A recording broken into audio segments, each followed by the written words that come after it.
Welcome back, everybody, to Moneyball. It is time for the Moneyball summer transfer window, and the very first thing we have to do is hire a new manager. So this is the updated list. It's the same list as before with a few more additional people added on, but nobody has been taken away. One thing that's interesting to note for the managers is that with Arbeloa, in his tendencies, he doesn't have a tends to or a tends not to at all. He doesn't have anything. Whereas almost every single manager that I'm looking at, like Fabregas has some, Marcus Silva has some, and they all have things based around like pressing, playing out of defense, working the ball into box. So that gives us a really good idea. Apart from the preferred formation, the play mentality, the pressing style, the tactical style, the tendencies also tell us a little bit too, which gives me a bit more hope that maybe Cesc could be a slightly better option than Arbeloa. Obviously, the team would be a year better too. Well, you would hope anyway, be a year better, but be a year different at the very least.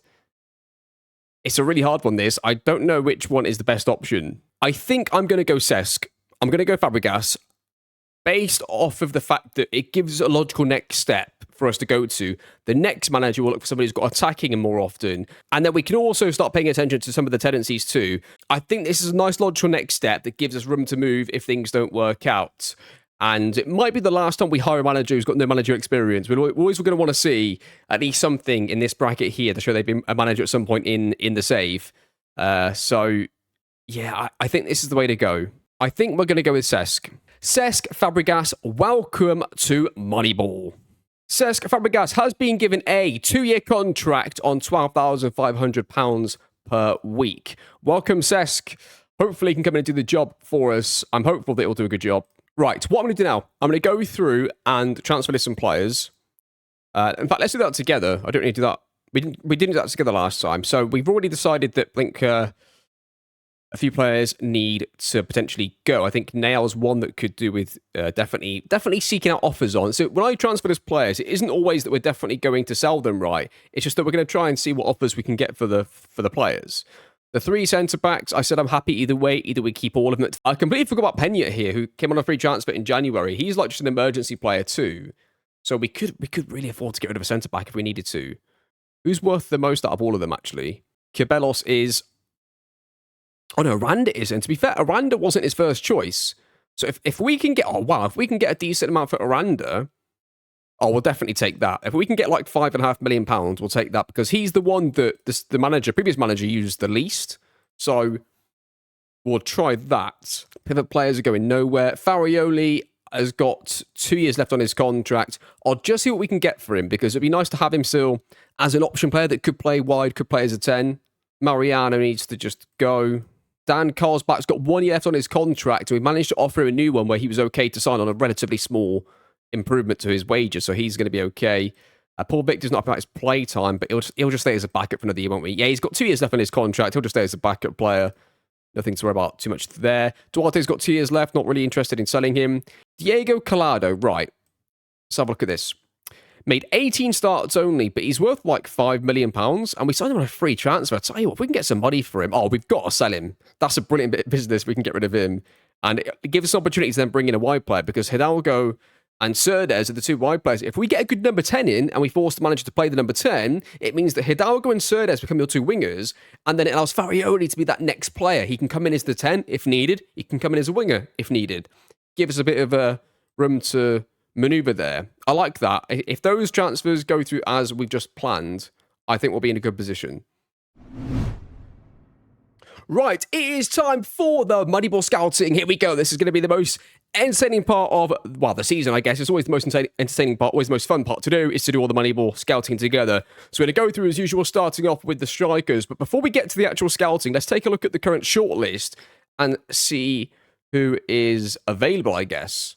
Okay, we're just going to scout them all for another week here. But so just so we can get the transfer values like more correct in the scouts' predictions of how much players are going to cost. Let's take a look at positions then. Well, we normally start off striker and go backwards, don't we, for when we actually scout the players. So let's do that here too. So Koua's been on there for a few years. How has he done this year? I mean, shot on target ratio, again, is incredible. I tell you what, I'm not sure he's going to be brilliant, right? I'm really not sure he is. But he continuously hits good metrics when he gets opportunities to play. He just doesn't play that much. So I've actually got to a stage where I think that I need to try and get him, even as a squad player. It's slightly too much, but we'll keep tabs on him because he's out on loan currently. Ndiri was the winger last year that had unbelievable stats, and look at it, he's just too outside of our price range now. That's so devastating. Gutting.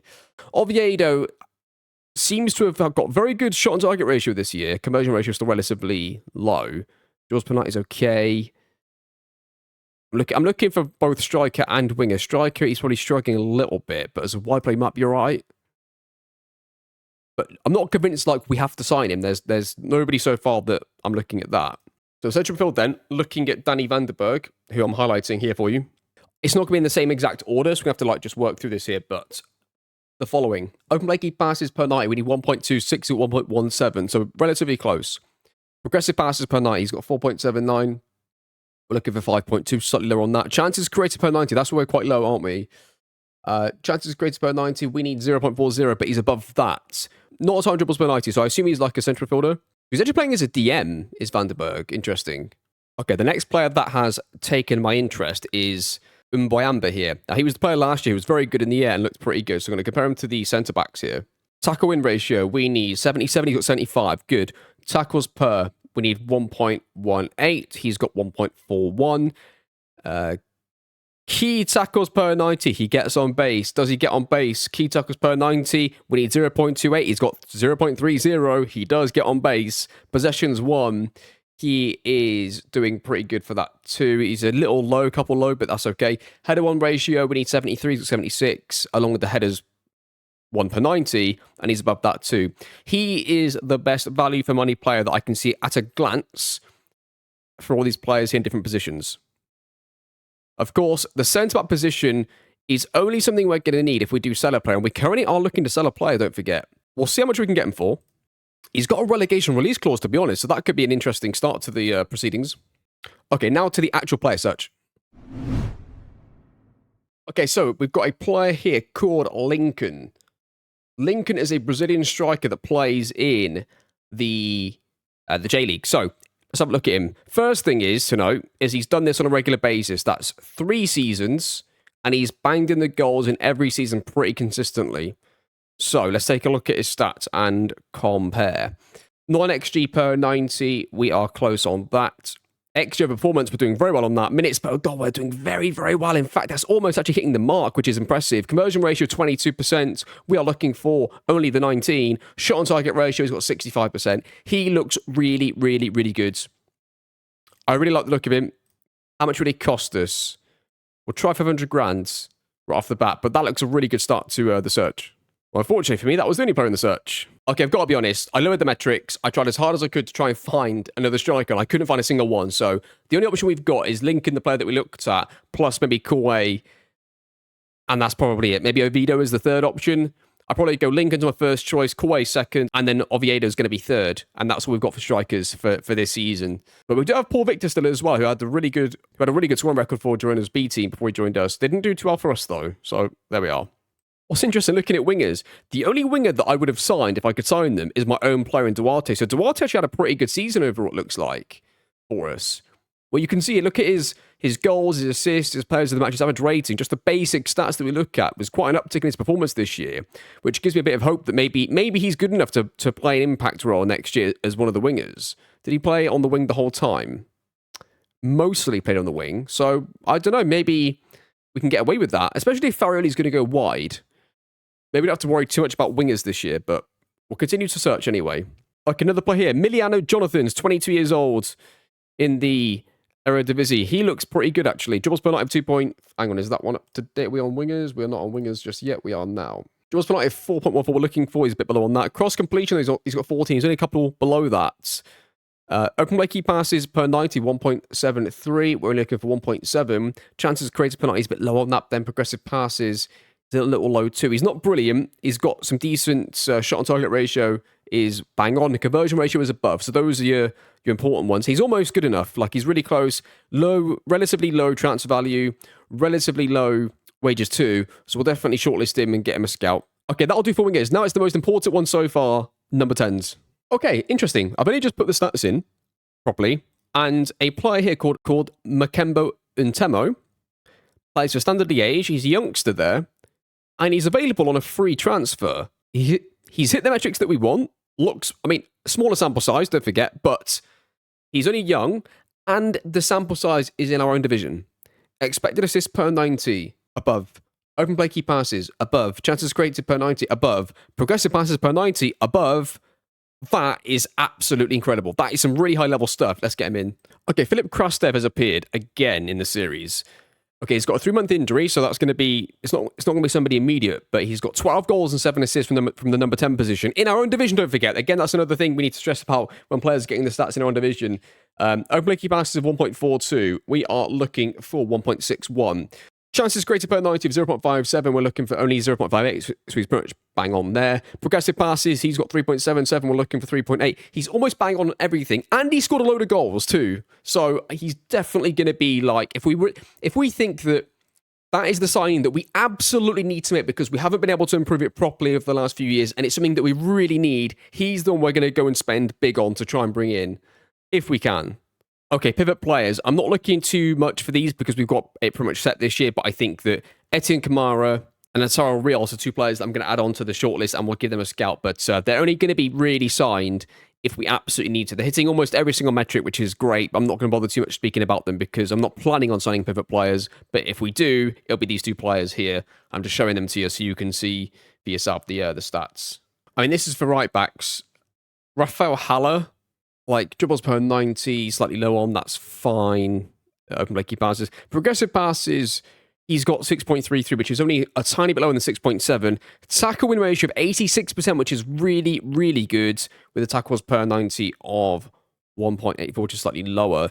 Pretty decent there, pretty good defensively, but also crucially, has player traits of possesses long, flat throws. Some Rory Delap stuff going on at right back if we bring him in. So he's going to go onto the list. But like right now, he's the only player I've really seen. Brilliant, looking good for right backs, I'm telling you now.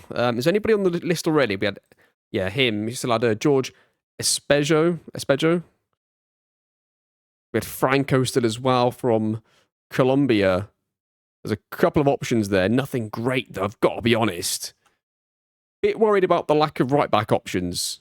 When unticking realistic transfers, we've got small players like Fukuda and Lawrence here. These two players look pretty good across the boards. More like the defensive, non-dribbling type fullbacks that we've already got. They're very much in those molds. I'm not going to go through them too much now because I don't know if they are going to be options, but I'm going to shortlist them and scout them just in case later on in the transfer window they do become interested in joining us. There are obviously more players than this too. Like if I go to the top of the list, you're going to see players like Rico Lewis and obviously those players are not going to be in play, but the ones that I've just shortlisted might be, so we'll see. Okay, looking at centre-backs, James Gomez is somebody from the Danish league we're going to look at here. James Gomez has got a tackle win ratio of 77%. We're looking for 77%. Tackles per 90, 1.22. We're looking for 1.18. He's matching above both of those. Key tackles per 90, he gets on base, 0.28, and he's got 0.39. So off the bat, that's very, very good stuff. Next thing would be possessions, 1 per 90 probably. He's got 15. We're looking for 16. So he's quite close on that. Open play key passes per 90, 0.45. He's got, and we're looking for 0.32, which is good for him. Progressive passes per 90. We're looking for 4.72. He's got 3.99, so a tiny bit lower on that. And he's got very, very good header one ratio and headers 1 per 90. Now, he would cost us a lot of money. He would be like, we sell 2 of our centre backs for £10 million. And we replace him with one absolutely great player. Now, the reason why I would consider maybe spending a slightly higher value on him, I probably wouldn't spend what it says here, but the reason I'd spend like a higher amount, he's got very low wages. So he's somebody that we could actually bring in and be part of our team. Most players, I think, that maybe with these stats would be at clubs that the wages would be a lot higher, but it depends on the value. Like if it's more like 4.8, 4.2 rather than 8.2, there's something to be said there. At 8.2, not sure about that, and definitely not 10. Francisco Petrasso here plays for Newell's Old Boys and got a tackle ratio of 84%. That's pretty good. He's not quite as good in the air, which is okay if he's good at playing up from the back. Progressive passes per night, he's not very high on that. Open play key passes, are we high on that? But just a little bit. So like he'd be more of a smaller ball-playing defender if we were to bring him in, but he's very much going to be on the lower end of the desired options. Jonathan Villagras, probably the same thing as the last player. His progressive passes are 3.91, header one ratio is slightly lower. Again, a smaller, more ball-playing defender. He would most likely be worth relatively cheap wages too. It's really these options are, if later on in the transfer window, we all of a sudden get 2 or 3 unbelievable transfer offers for our centre-backs, we have to take them. And then we have to have players lined up, ready to go. A bit like what I said about the interview that the Brighton CEO did, where he talked about, you know, when they lose a player, they never panic at Brighton because they already have the next player lined up, whether it's inside the building already or somebody in their database ready to go and recruit, whether it's player or coaching staff. So that's what these players really are for us, is that even in a worst case scenario, we get an offer that we cannot refuse or is taken out of our hands by a release clause being activated or the board step in, whatever it may be. It just means that we don't have to go and search, like panic search right before the window and make a bad decision like a lot of clubs do. We're already there, you know, ready to go with the player. Right, that's the next player on the list in our database. Or sometimes it's not a case of it just being 1, 2, 3. It's there are 1, 2, or 3 options, but they're all different types of players. So it's like, okay, we're losing our quicker, more mobile, more ball-playing defender. The number 1 option might be another defensive unit that's not very good at playing out from the back, but number 3 option might be the ball-playing defender. Therefore, he becomes the number 1 option in that scenario. That kind of stuff. Long term, when the database gets huge for us, that's what it'll be, basically. And that's what he's going to be adding towards. Okay, that is our Moneyball scouting done for this window. So I'll get all the scout reports back for the existing players. I had some of them scouted too. And then we'll have some of the new players' reports coming back pretty soon as well. So what I'll do now, I'm going to click through a little bit. The first thing that will happen is I'll get the transfer offers for our current players. That'll be the very first thing that happens. Those will come in, I'll negotiate those. I'll do that off of camera. That isn't too much of interest. I think I can just show you how much I managed to get for the players. And then, then we can see that together. Whenever I do any negotiations for players, I will try to show as much of that to you as I can. I don't show every single player because I don't think people want to see every single one. Maybe you do, I don't know. Let me know. But I try to show you just enough to sort of keep it. I try to show you enough so it keeps it interesting of how the negotiations go and how I do it. And then also there's a bit of a surprise then at the end when I sort of like at the end of the window do a recap part where I show you every player that we signed. Some of them you know are going to come and some of them you don't. I think that's why as well I like to not show you every single bit of negotiation so that it gives that a little bit of fun and relevance too. So I'll see you in a few weeks. We'll see how we can do with getting rid of some of these players and see what the transfer budget ends up being like. I just realised there might be an end of season review in this episode too, because I don't think we've had it yet.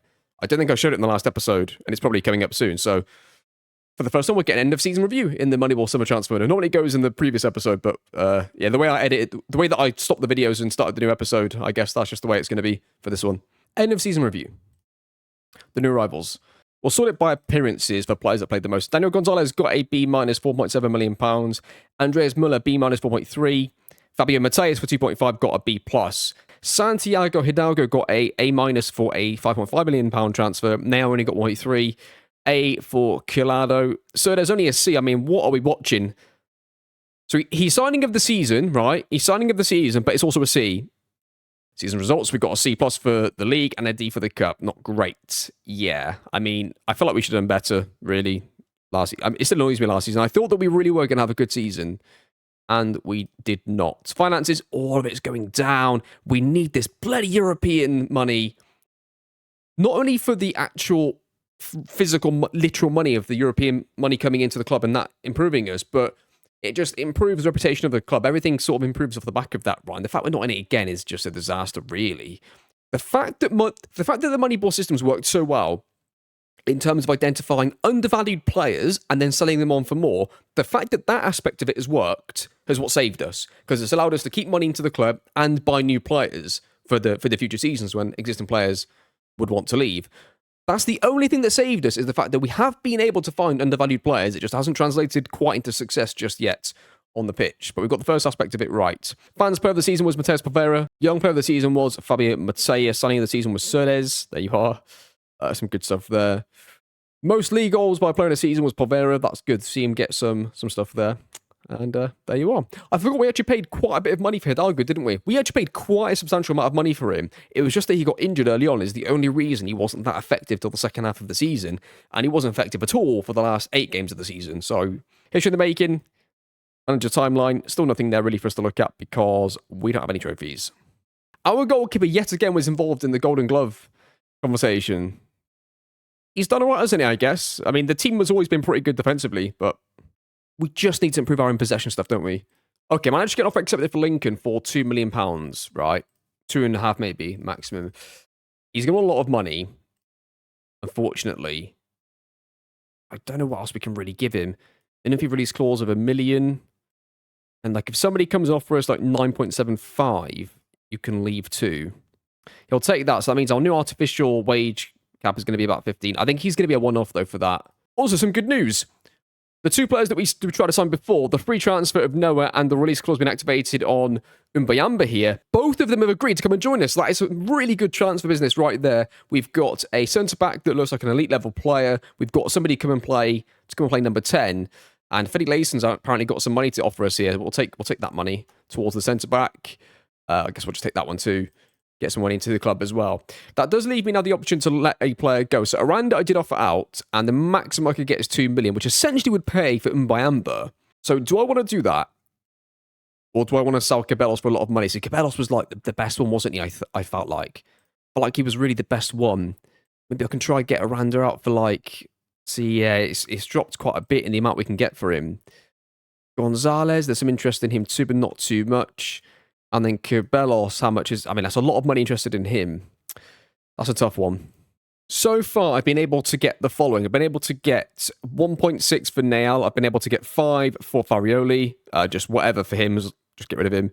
And Collado managed to get £4.9 million for Collado. Don't forget, we signed him on a free transfer, and he was only a backup player last year. So some really good offers so far for the players. So, one bit of good news. We've been able to get £3.5 million for Aranda. You'd think, Jack, that is brilliant news. Surely it can't be going any better than this. The board then have given us their new budgets for the season. Minus 2.38. What are we doing here? We've spent £35.5 million at the club and we brought in £64 million. Don't believe it. Okay, the transfers for the summer transfer window have been completed so far. There's still a few weeks to go to the end of the transfer window, but we're going to go through all the transfers now together, and at the end of this transfer window and at the end of this episode, we're going to be doing our first ever attribute reveal in the series. So we're going to be looking at all the players that we've let go over the year and revealing their attributes to see the players that we signed and see how good they actually were. So stay tuned for that at the end of the episode. That'll be probably the very last thing that we do, because there'll be a match before then as well. But let's go through the transfers anyway for now and see who we brought in and who we let go. The first player to leave us was Diego Collado for £4.9 million. We signed him on a free transfer. He did pretty good. He was just a backup player, there wasn't he? And to get that amount of money for him, I just don't think we could possibly turn that down. So £4.9 million in. Good start. Merano, we let go for 76 grand. We took a loss on him overall. He was somebody we thought at the time might have been worth bringing in as a winger. Didn't really do the business. One of the very few losses we've made actually on players so far. And already, as you can see, yes, we lost, just under 900 grand on him, but we just made 4.6 million on another player. So even just on those two transfers alone, you can see that we very much are in the positive.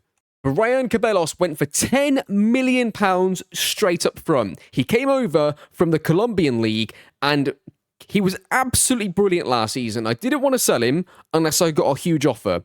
And I got £10 million straight up for him. And I thought, okay, at that stage, I'd already thought about selling Aranda, which we'll come to in a second. And I didn't really want to sell Cabellos, but I couldn't turn down 10 million. He could have had a bad year this year. And he could quite easily become worth, I don't know, less than 5. I felt like that we had to sell him at his premium value. And I don't think he was going to get worth any more than that. I'd be surprised if he gets sold for more than that for the rest of the save. So it's a transfer that I didn't really want to do this season, but I had to do. Nayal goes for £1.6 million, bought him 4.5. Came in, did okay, sold for 100 grand profit. Is what it is. Gabriel Aranda has been sold for £4.4 million, came in for 1.3, was a pretty effective centre-back, was always really the third choice centre-back. And if I can sell my third choice centre-back for £4.4 million, and we're not even in Europe yet, we'll take that. Good bit of business. And again, just somebody that we can bring in, we can move on. There's no point holding on to the player if he's not really going to be doing too much. I suspect that they won't play him very much and they'll sell him for less. So we did well. Farioli has gone for £5 million. Now, I didn't want to do this really. However, he's 28. He's got 2 years left on his contract. Was it 1 year left on his contract? I can't remember now. It wasn't very long left. And I just felt that, selling him for over double what we signed him for and having a few players lined up, which we'll get to in a second, I felt like it was the right time to move him on and a good time to cash in. I felt like that he could quite easily become a backup player this year. and his value would just plummet anyway, with then either 1 year to go, or if there was then no time at all left of his contract after a year, I'm not sure. Either way, again, not something that, if I wasn't doing a Moneyball save, if there was 2 years left on his contract and it wasn't a Moneyball save, I would likely have tried to keep him for another year, because he's a very effective player off the bench. £5 million, we'll take it. Manuel Duarte has been sold for £2.8 million. Now, I did say I didn't want to sell him, but you'll see why in a second here. We signed him for 1.5. He came in, he did pretty, let's say, average to poor in his first season. Second season was significantly better, but still wasn't quite good enough. But we sell him for £2.8 million. I think it becomes £4 million after a certain amount of time. It's 2.8 now, and it becomes £4 million later. And yeah, pretty good bit of business, I think, still, when you look at who we bring in. Matthias Polvera goes for £4 million. I'm really surprised, actually, that we managed to sell him for £4 million for even a profit at all. He came in, he did nothing in his first season. Last season, he had a really good end to the season, but then had a really bad injury. And to still double the money on him is a pretty good bit of business. I mean, we'll take it. We've got some other strikers to try out.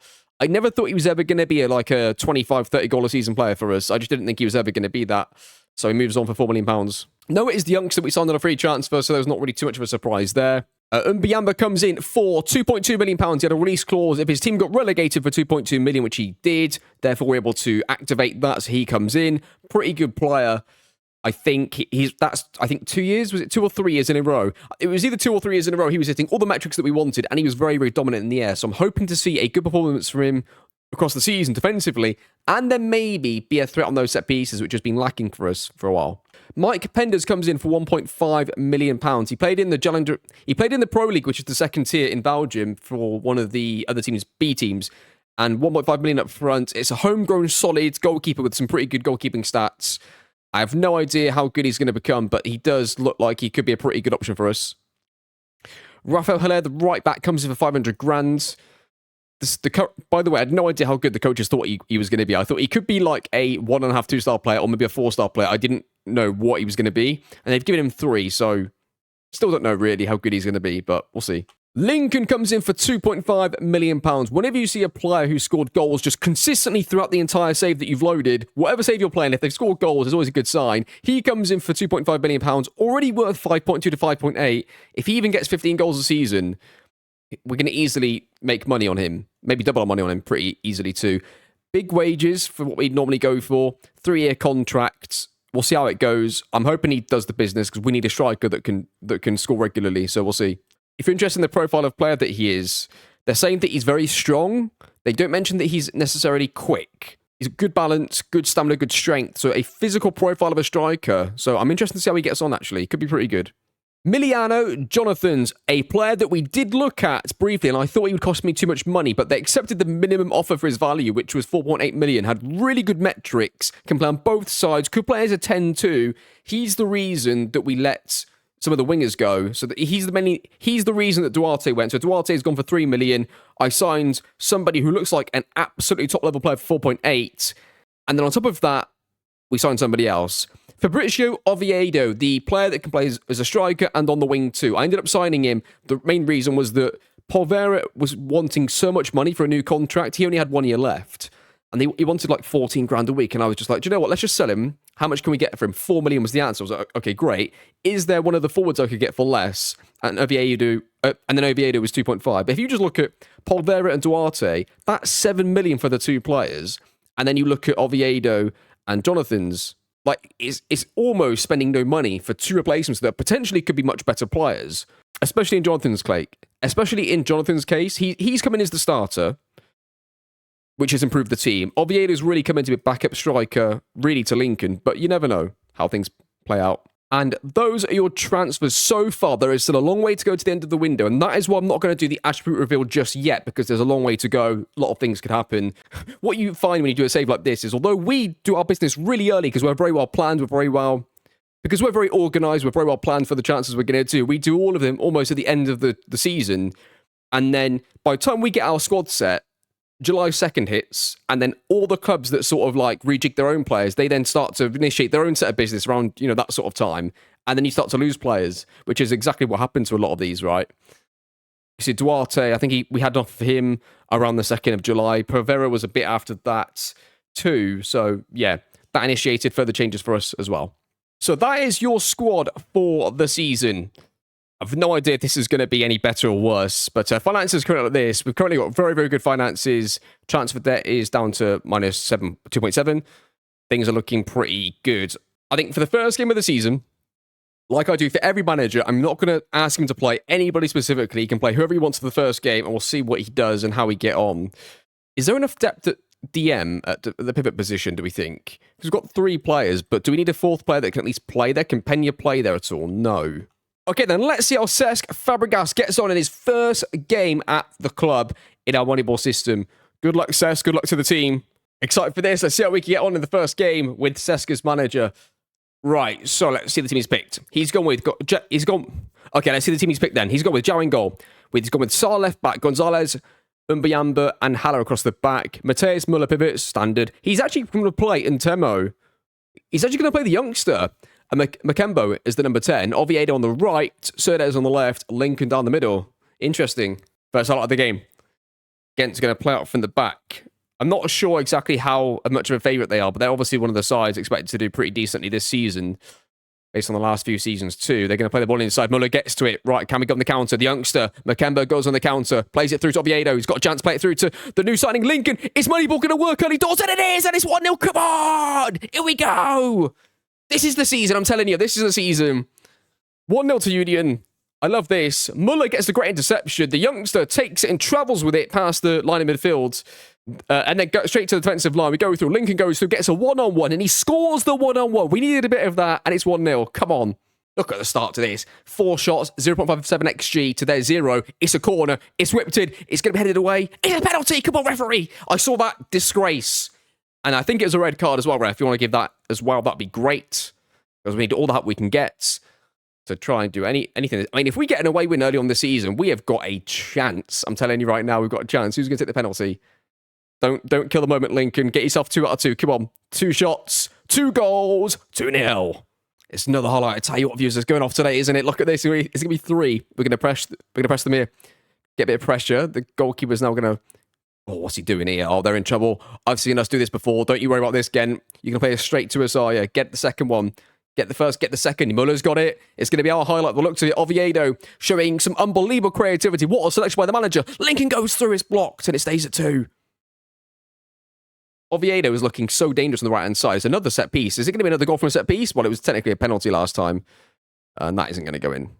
We've got 2.19 XG with 9 shots to their 0. This is incredible. What a performance. Are we getting done on set pieces? If we keep getting done on set pieces, by the way, I would just instantly change the set piece coach. I won't even think about it. It'll just be done immediately. We'll just get somebody different in until we find somebody that works. They're going to go through on a second phase. They're going to get a goal. It's still continuing the highlight. It's a long one, which doesn't fill me with great confidence. I have a feeling this is going to be a goal. I hope it's not. It's whipped in. Might be okay there. No, it's exactly as I predicted. 2-1. It's crazy, right, that all the positivity could be completely wiped out if they get the next goal in the game here. We've done so well as well, lads. Come on, you deserve this. Muller into Makembo, the youngster. He doesn't get tackled. That's the second time he's sort of like drifted towards an opponent and kept the ball. Held aside, gets to the left-hand side, goes on the line, whips it across goal. Surely he shoots himself and he hits the goalkeeper. It's a highlight. He's still not made a single sub, by the way, the manager. And they're going to play it into the striker here. They're going to get the ball back. And we've missed it. We've missed the chance to win the ball. They're going to go through. Are they going to score? They don't. The keeper saves it. Thank goodness for that. But still no subs from the manager.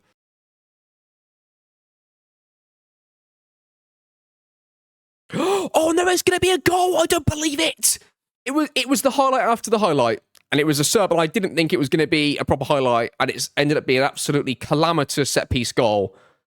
And it's 2-2. Let's watch this again together. It's whipped in. It's headed... I mean, what are we doing? It's pathetic, isn't it? And it's 2-2. Well, manager, I did think you should have made some subs a bit earlier in this game. But, I mean, a draw is still a good result. But it's just a shame that we've had to take the draw after having such a good start. We might still lose the game, of course. Here we go. Set piece. Pena has it. To Carl's back. Loses it. Whips it into the far post. Lincoln goes up, headed away. Could be the highlight. Mateus gets to it. Our 2 pivots are so good in the middle, aren't they? Mateus has still got it. I think he's left footed. He's going to go wide. He's going to play it back into Mateus. Pereira must have come on as a sub. Fresh left back now. Muller's got it. Into Pereira. It's a bit of an underhit pass, but it goes back into him. Carl's back. Mateus. Carl's back. Loses it. Ritter. Oh, what is he doing? Get off the pitch. Wow, Matthias Pereira gets an absolutely crucial block in. Hopefully we can see off this next set piece. This is not a good start for set pieces this season. I might be looking at a new set piece coach immediately. The cross comes in, or the corner comes in. Here we go. They're actually time wasting, by the way. They're taking their time with their set pieces now. They're going to get a second chance at this, are they? We're not going to engage the player. Honestly gutted about that. Hidalgo is out injured, by the way. That's why probably the player got played on the wing. Surprised he didn't play Jonathan's. I don't know why he didn't play him. Or use him at all. He brought Carl's back on instead. Right. I'm not even going to fuck around this year. We're going to instantly be telling him who to play, by the way. Lincoln's going to play a striker. I don't need to tell him to do that. I think he's going to do that anyway. One thing I didn't mention. There is a number 10 about to join us. Philip Krastev is going to join this midfielder who had really good metrics and really good amount of goals scored. I've just delayed it for a week so far because he's still injured. I'll delay it for one more week. So when he joins us, he's only got really 1 week left to get back fit. But he will join us. He'll be our new number 10 when he comes in. But yeah, until he comes in, we'll be playing him, I guess, and that's fine. I'm a bit gutted about that. Jonathan's has to play, by the way. He's going to go on the left until Hidalgo's fit. Now, Oviedo played really well on the right, so I'm not going to touch that. He can play whichever one of those two wants to play, he can play. But I can't believe he didn't play Jonathan's and didn't bring him on. I'm pretty sure he was fit for the game. Was he on the bench? He wasn't on the bench, so maybe he was suspended or something for that game. But okay, I'll give it a couple of weeks and we'll come back together. Probably after the group. We'll probably come back after the Club Brugge game and see how we're doing for the start of the season. But that's disappointing because now you've got to play an away game to Anderlecht. That's going to be 2 defeats from 2 now. So it's going to look like a poor start. Got in. But I'll see you in a few weeks' time after the game against Bruges, and we'll see how things are looking and see if there's any more transfer activity to bring you. Okay, so he managed to get a 0-0 draw against Anderlecht, a 3-2 win at home to Charleroi, and then got a 3-0 defeat away to Club Brugge. But I mean, playing against Anderlecht and Club Brugge away in the first 5 games, I mean, that's pretty tough. So I'm not too worried about the slow start necessarily, although it looks bad there. I can sort of understand it. I'm not going to worry too much about that just yet. I'm going to also take off I'm going to give him back complete control of selection because I think that in the next 5 matches we've got 4 home games, so this could really turn quite quickly. So I think what we'll do is we'll come back at the end of September and we'll see how the league has looked after these next few matches and see how he's got off to his official good, and then we'll see how he's managed to get off to his official start. Then, as it were, it'd be more fair to judge him after that. He's also apparently not playing Mbiamba, which I'm going to force him to play him at the very least. Let's have a quick look here. I mean, Krastev's got to play as a 10, but is he fit enough to play yet? He will be. So he's going to go in there. I'm going to ask him to play the centre-back too. And then on the wings, I'm going to leave it up to him for now. We'll see what happens. So I'll see you in a few weeks, and let's see how we manage to get on over the next few matches. No transfer activity to report. Okay, the transfer window is closed. We managed to sign, obviously, Philip Krastev for £7.75 million. I think that's the biggest transfer we've made so far in terms of the amount of money. The league table currently looks like this. I did say that I thought we would recover a little bit because of the fixtures, and we're currently up to 5th. Still a little disappointed with this defeat here. Away, we obviously aren't doing very well away from home, but at home we're doing pretty well. But we'll see how it develops. You can't tell too much from that, right? Because you could look at that and say, in a season where you finish in the European places, those are the away games you might drop points anyway, with those 2 in particular. And if you're going to have a really poor season, and if you're going to have a poor season, those might be the only games you would win anyway, those home matches. So it's hard to tell right now, but there we are. It is now time then for the player attribute reveal. So what we're going to do is we'll be players from this season. So these players here are out completely, as will be Collado and Mariano, because although it says 25-26, we sold them in this summer transfer window, right? It was just because it was in June, it's been counted as the back end of last season, but really it was this. So we're going to start off with Facundo Leiva and work all the way through up to Martin Campos. And again, we're only going to show players that, 1, were players that we signed in the first place, so not existing players, we're not going to show those. So they have to be players that we bought through the Moneyball system, and then 2, we're not going to count loans, only players that we've actually sold to another club. So the first player we are going to look at is Facundo Leiva. Facundo Leiva was a player that we brought in for... We brought him in for 500 grand and sold him for 900 grand. So let's take a look at Facundo Leiva's attributes. How good was he? Okay, so not too bad. I mean, he's, like we said, he was very much more an attacking player. That's why he kept getting selected on the wing. Not sure he's really going to do too much damage in those matches he was asked to play left wing, but we brought him in for 500, sold him for 900. Not a terrible bit of business there, I would say. The next player here is going to be Mateus Ayas. We signed him, I think, on a free transfer, and let's see how good he was, selling him for 220 grand. I tell you what, he's better than I thought he was. I'm actually, he was on a free transfer, wasn't it? He's actually a lot better than I thought he was going to be. Pretty decent second choice or emergency striker. Yeah, he's all right, isn't he? He's not absolutely outstanding, but he's all right. Not a bad player. For a free transfer, again, that's pretty good. The next player is Ivan Chapela. Ivan Chapela we signed for 950 grand, 1.1 million up front, and we've sold him for 1 million straight up. So how good was Chapela? What's crazy is I thought he was substantially better than Aya, but it looks like they're actually quite similar players. Where was he before? We sold him for 950, sold him for 1. I mean, like, yeah, if I was playing the game myself and I could see his attributes, I probably wouldn't have signed him for Union. But he's pretty good at his off the ball and passing, but yeah, interesting. Okay. Jan Erbic, I'm interested in this because he was the free transfer that we signed that I think he scored a goal in the only appearance he was given, and it was on a free transfer, and I think the scouts rated him as like an A, but nobody else was interested. So how good was he? Yeah, okay, that's more like what I was expecting. So we signed him for 45 grand, signed him for 210. Again, came in, was just an emergency play. He had one game and scored, so there you are. Well done, Erbic. Ewil Morila, one of the early pivot players that we signed, and we sold him to Leuven, and Leuven have already sold him on, incidentally, or they've loaned him out at least. Yeah. I mean, the fact, it was a free transfer, and we sold him for 425 grand. You're seeing a lot of this, aren't you, where we're signing players that are good value on the stats, and then we're selling them for profits, but maybe weren't the players that were going to change the fortunes of the team too much. But there you are. Samir. So Samir was one of our Moneyball signings. Let's see, Samir. One of our Moneyball players from the Paris FC save in FM23. And there's Samir. Now, he's pretty good, isn't he? He's a pretty solid defender. However, I think the problem you've got in the back four, is he a right back or is he a centre back? If you're looking at a centre back strength and jumping reach of 11, he's a good inverted fullback defend. Or an inverted wing back, maybe. In fact, bloody hell, look at this. Passing of 14, vision of 15. He's really good technically, isn't he? Like, he's a better pivot player, really. He should be playing pivot. I know he's got a flare of 5, but signing for 2.1, signing for 2.2. Yeah. Bit gutted we haven't got him now. Good player. Diego Hernandez we sold for 725 grand. A pretty good depth player. Again, a cheap player from Colombia. 250 grand signed for and sold for a massive profit, or decent profits anyway. Nothing to shout about, but a good player, I would say. Good for the value of money that we spent, and always a good depth player. Was never going to be a starter, I don't think.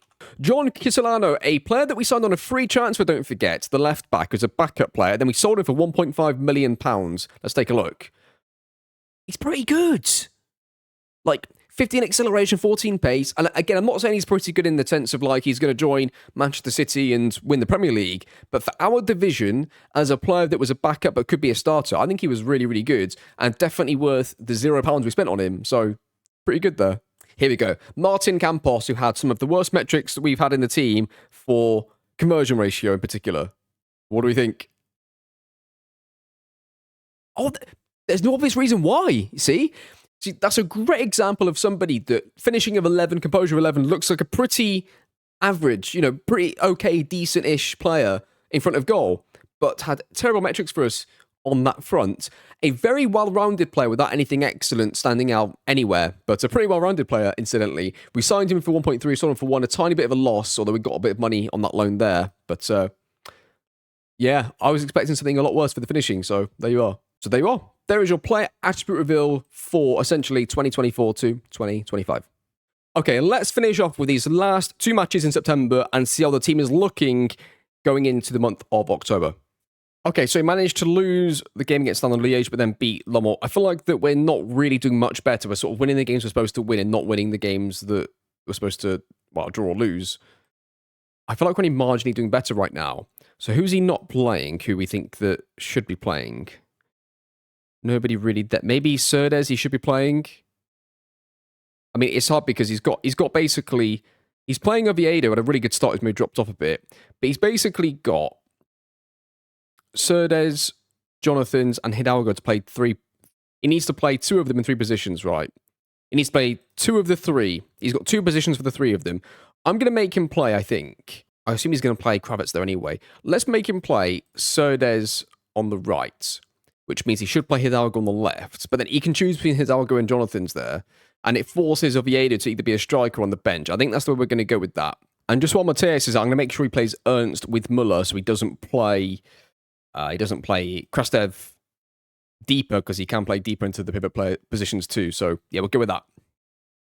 Right, that is going to do today's episode. So after that mammoth episode of us going through the transfer and everything else, it leaves us currently 5th in the league, with potential to get a lot closer to the top teams, but also potential to fall away to. I guess the only positive thing is, although we've dropped a lot of points early on, so has every other team at the top. Even Genk at top have played 8-1-5 and drawn 3 already. So lots of teams are dropping points, and there's a long, long way to go.